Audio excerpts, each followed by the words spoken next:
It's Christmas Eve, and let me be the first to say a prospective Merry Christmas to you all out there. It's a good job I'm writing this script nearly a month in advance, because I can assure you, by the time this video goes live, I'll have probably spent the better part of 3 days gorging on whatever butter-coated, butter-laced, deep-fried butter I can get my hands on quickest, whilst also attempting to drink my city's booze supply dry. And I will continue to do that until the week's out, at the earliest. As such, I wish the same to you and yours, with any dietary tweaks needed as required. It's the last video review of the year, and if you've read the title and seen the thumbnail of this one, you'll know by now that we're somehow doing another Silent Night Deadly Night movie. Given the way Part 2 ended, which was pretty much about as definitively as a film can end, the fact that there's still 3 more sequels past Part 2 after what Part 2 did to the series is pretty well baffling to me, but I digress. Only 2 years after Part 2, we find ourselves in front of Silent Night Deadly Night 3, You Better Watch Out. A definite change of pace from the last 2 films, and, as you'll see, one that garners mixed results. So the backstory on this one seems to be a tale as old as time. After Part 2 didn't really set the box office on fire, the series stalled for a little while as an internal debate raged on whether to make this a Part 2 and done series, or whether to hit the nuke button and turn this whole shindig into a franchise. Well, in 1989 the nukes were launched, as Monte Hellman was signed to direct a sequel with Arthur Gorson and S.J. Smith signed on to write the script. The film's budget was utterly tiny, but just about manageable, until the script was turned in. Monte didn't much care for it, so much so that, with Arthur's blessing, he threw it out and cut into the film's already tiny budget to bring Rex Weiner into the frame. Rex hashed out a totally new script with only a week's notice. Oh, and as an aside, that rejected, thrown-out script went on to be developed into what became Silent Night Deadly Night 4. So buckle up for that trip into mindless terror when I get into it. Rex handed his version of the script in, but Monte still wasn't happy, so between him, his daughter, and creative consultant Stephen Gaydos, the group finessed Weiner's script into something that was just about agreeable to them. And then they got to work shooting.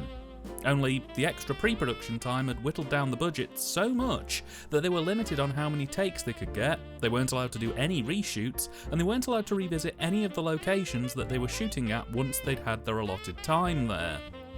Essentially, they had a couple of goes at each shot, and if it didn't work out, they had to figure out a free way to make it work, because they weren't getting anything extra. And somehow, they did it. Just about. So this film picks up 6 years after the events of Silent Night Deadly Night 2. It's the far-off future of 1993, and Ricky somehow survived the end of the last film and turned into Bill Moseley wearing a pond pump on his head. We're in a hospital and we're immediately introduced to Laura, who seems to be experiencing some kind of surrealist vision of terror. It's obviously a dream, but the film makes a vague attempt at trying to imply it isn't, but it is, as she sees blood, guts, gore, and killer Santas before being startled awake. It's here we get the exposition out of the way pretty thick and fast. Laura's taking part in a study at a sleep clinic under the care of Dr. Newbury. Newbury is running experiments on people with suggested psychic and telepathic powers. It's a simple theory he's trying to prove. He believes that psychic people may have the ability to reach people through dreams and meditation and psychically influence them. He theorises, therefore, that people who are in a coma could potentially be contacted, communicated with, or even awoken by a psychic reaching out to them when in a local radius and asleep. And he seems to be proven right somewhat, as Laura's totally unaware that this is the purpose of the sleep study, but she's repeatedly sharing dreams and visions with Ricky, who's literally in the room opposite to her. Dr. Newbury wants to explore this even further, thinking that Laura may be his best shot at being able to prove his theory, if he can keep her on side and slowly but surely curb her in-dream abilities to stir Ricky from his coma. There's just a slight problem here. Laura's been blind for most of her life and can't entirely explain her visions to Dr. Newbury very clearly.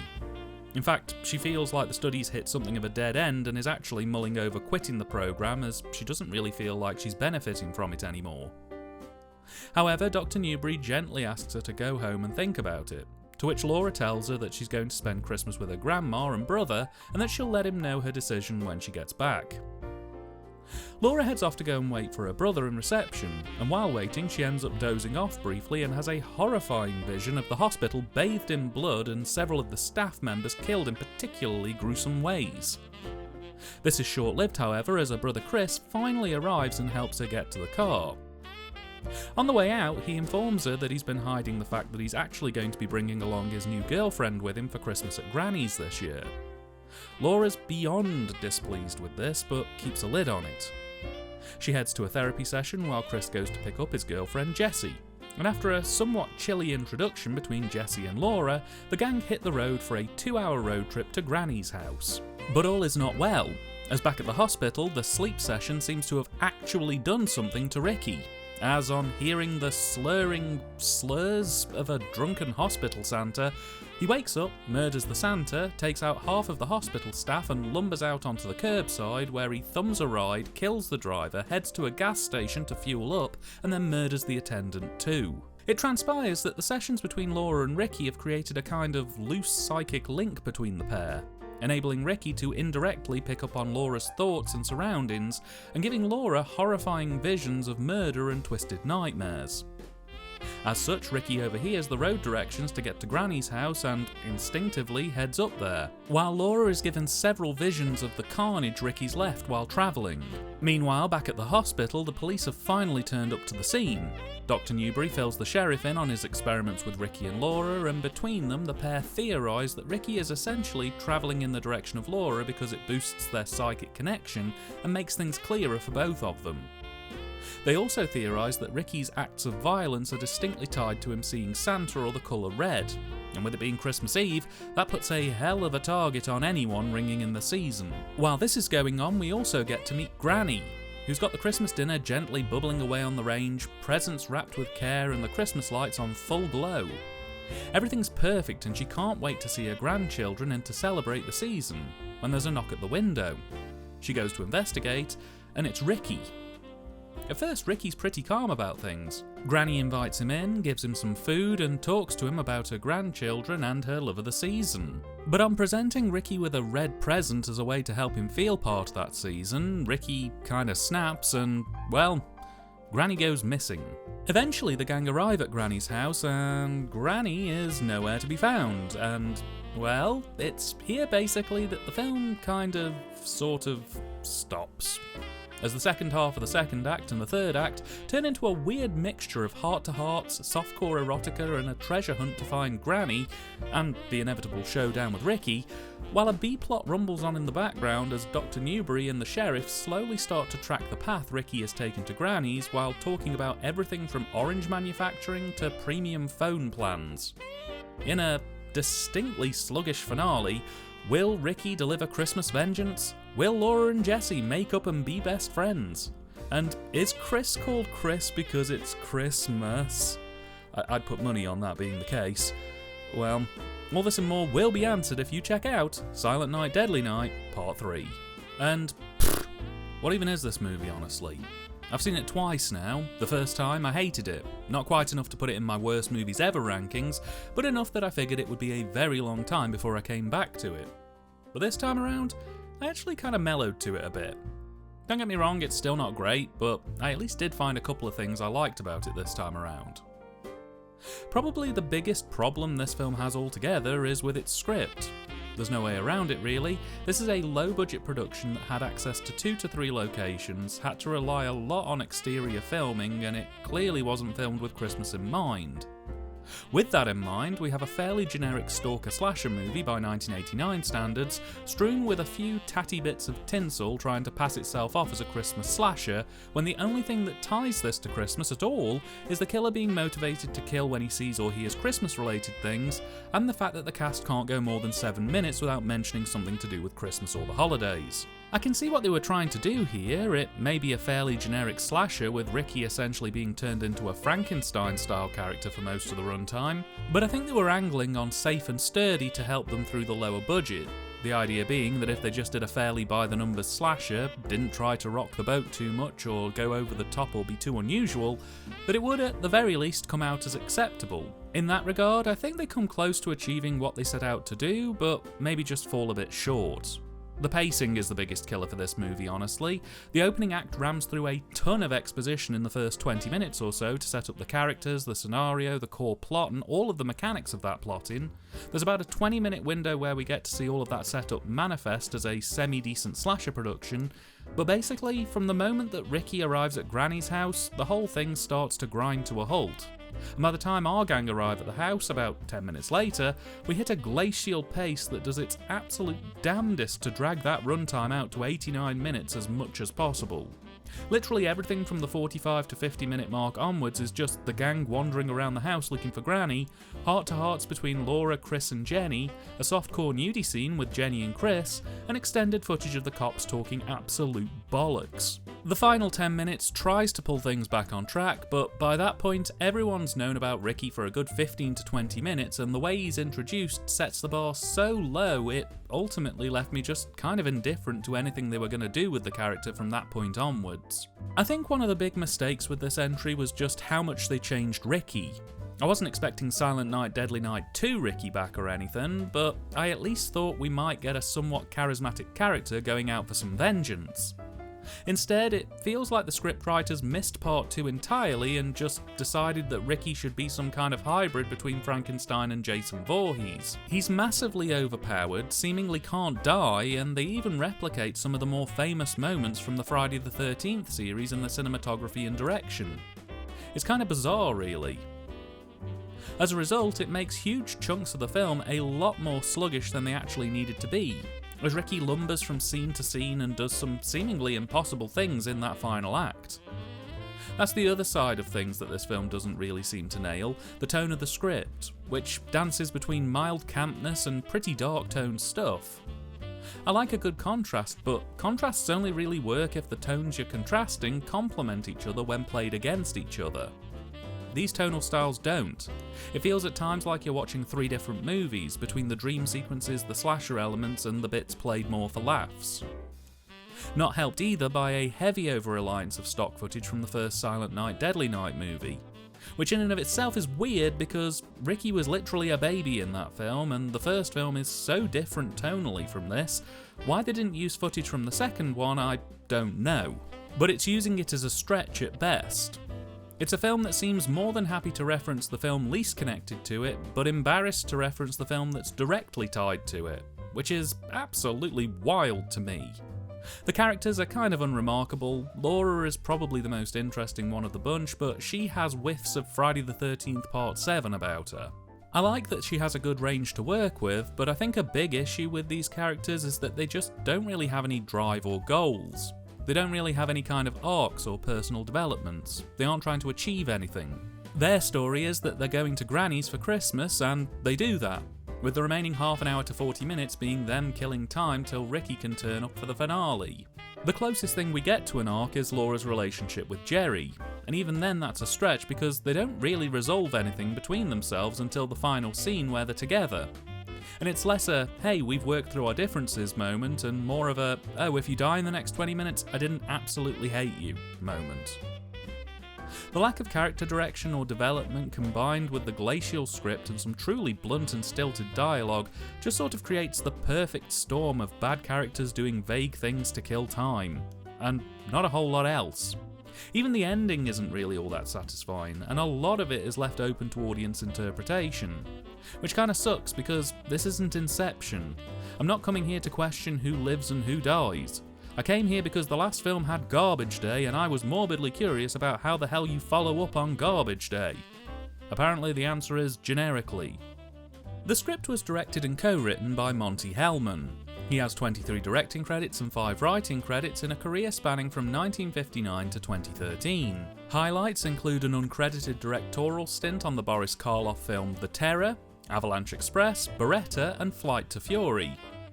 The script was written by Rex Weiner, who has 6 writing credits. This was his first feature, and he mainly seems to have written shorts and TV specials between 1984 and 1990.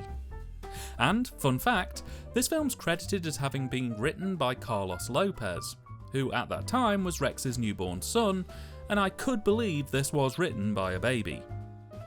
But it's here really where things do start to pick up a bit, as the direction isn't half bad. if you bear in mind that this was a low-budget production with very little pivot space.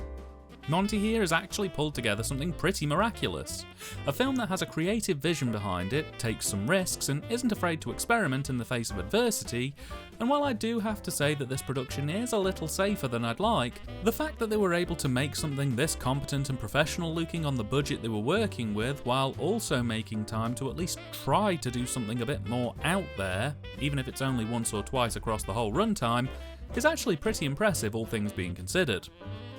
Monty clearly kept a very tight grip on production, ensuring that not a minute was wasted, and that the cam ops, lighting, sound and cast were all in lockstep to ensure nothing was dropped.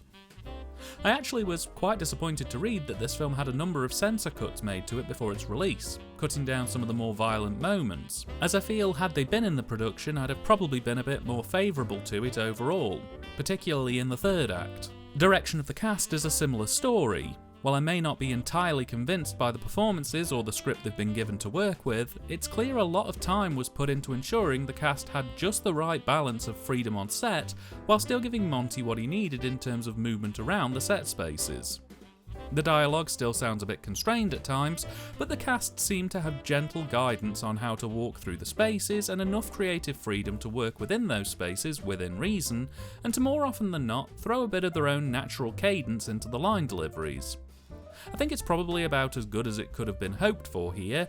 Again, given the restrictions, it's actually kind of impressive they were able to pull together what they did. As for the cine, well, it's a bit safe. It looks like a very competent slasher feature from maybe 5 years prior to the film's actual release.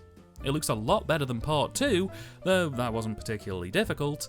I suppose the downside to the safe and sturdy approach really is just that it kind of makes the film fine, but the moments where they were able to really open up the engine and play around a bit made me appreciate what we could have had with a slightly bigger budget and some more resource. Shots are well composed, follow the general rules of filmmaking well, and when combined with some really solid light and colour work that helps heavily increase the atmosphere and tension of the picture, it ultimately comes together quite nicely. But it's hard to escape the fact that large swathes of this production do just kind of feel like a bit of a mid to upper budget generic slasher and are kind of uninspiring as a result. I think probably one of the biggest issues that agitates that is the decision to try and strike a contrast between the clinical surgical environment Ricky has known for years and the typical warm Christmas vibes.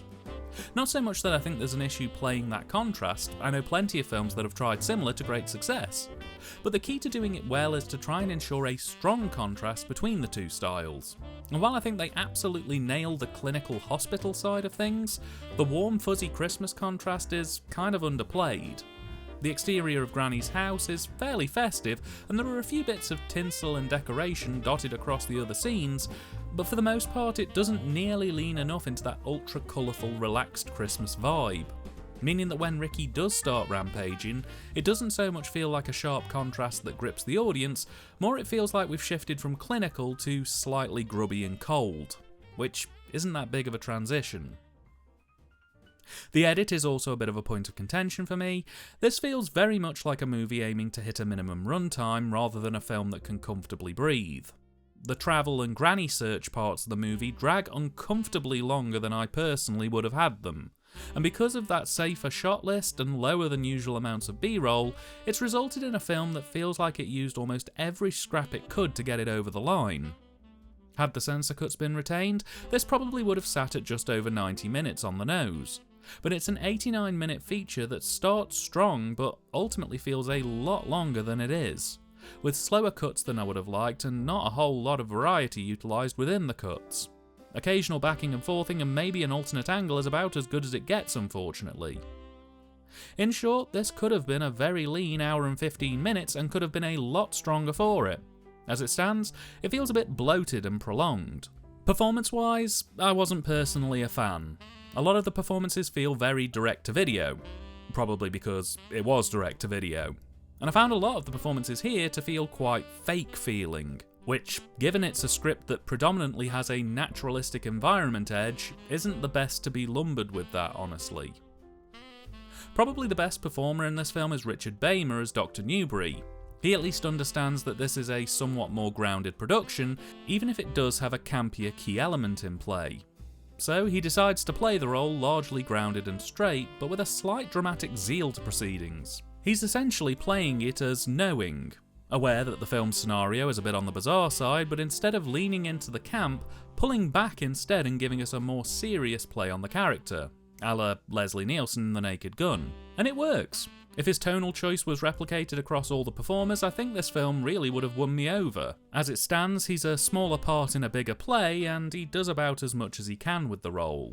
Samantha Sully as Laura is a fine enough lead protagonist. I feel she's the strongest character in the piece, getting a snarky but well-intentioned personality. I like the way she takes on the role and her style of performance. I think she nails the brief. Unfortunately though, I don't feel like her delivery matches her understanding. Lines come out stilted and a bit awkward. It just lacks that last bit of polish that would have got her over the line. Whether that's due to this being her first feature role, or if it was a result of restricted retakes, I can't say. I just feel like with a bit more time, she really would have gotten under the skin of this one more fully. The rest of the supporting cast, unfortunately, seem to fall into one of two camps. Either they seem to be a half-decent fit for the role, but couldn't quite get the character fully nailed down, and as a result they feel a bit ill-fitting, or they absolutely didn't fit the role, but they were okay at delivering lines, so they just sort of made it work as best they could. As you can imagine, there's pitfalls to either side of that. Probably my least favourite performance from the supporting cast comes from Eric DeRay as Chris. While he went on to great things with Twin Peaks and Starship Troopers, here he feels totally out of place, a barbarian of a man who looks totally unrelated to Samantha's Laura and delivers lines with a guttural jut rather than what I feel the character needed. He just wasn't for me on this one. Bill Moseley plays Ricky in this film, and he's probably the performance I'm most conflicted with. Moseley was fairly early into his feature career with this one, and I'll say this up front, what he was asked to play and how he took that information and processed it, I don't have an issue with. They wanted a Frankenstein by way of Jason Voorhees performance and kind of amalgamated tones from the first two Silent Night movies, and that's what Moseley gives them. I wish he'd been able to say and do more, as it stands he just kind of hobbles around smashing things and killing people. He doesn't get any dialogue till the final few seconds of the movie, but he more than meets the brief and does come across as an intimidating figure. I suppose my gripe is, should they have done this to the character of Ricky? And honestly, I don't think they should have. I'd have been much happier with having Moseley play a fully adult Ricky continuing his path of Christmas vengeance and actually having a more meaningful set of dialogue, because this feels so detached from everything that came before it as to almost entirely feel unrelated to the series. Not that the films that are to follow get any closer to it, mind. He's fine in this, I just didn't much care for the premise of his character ultimately. And finally, the soundtrack. It's awful! Generic mid to late 80s synth performed in a barrel of porridge style Christmas infused horror music. It's MIDI, incredibly poorly fitting to the film. I understand the impact of the low budget had to go somewhere, but honestly, this really pulls the film down in a big way for me. And if I could fundamentally change one thing about this production, it would be to replace this farting umpire of a movie score with an actual orchestral, or at the very least, more complex MIDI arrangement. Because this cheapens the whole thing dramatically. As with the first two parts, Silent Night Deadly Night 3 never got a release in the UK, theatrical or otherwise. In fact, while the first two films have finally seen the light of day in Blighty, films 3 to 5 still have absolutely no representation over here. The BBFC clearly still have the knives out for this one at this time. And whether they even bothered to submit it to the UK censors for review is kind of a moot point, honestly. In the US, however, it released direct-to-video in 1989 via International Video Entertainment, IVE.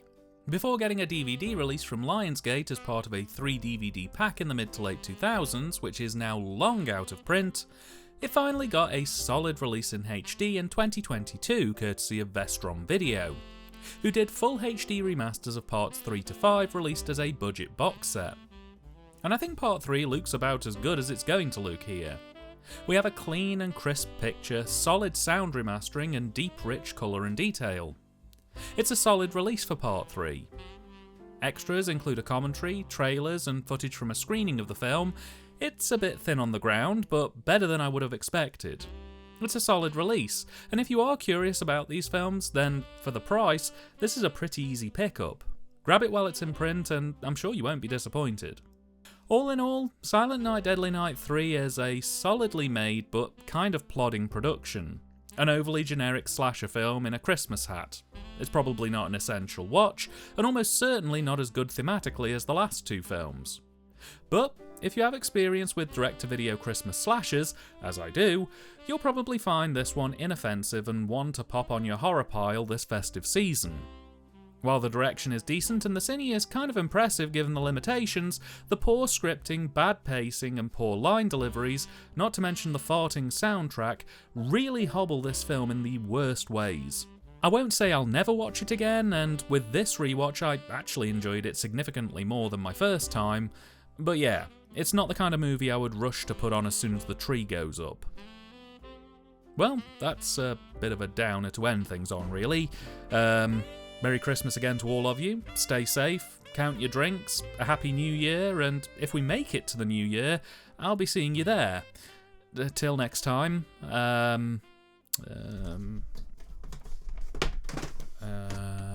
yes, this'll do.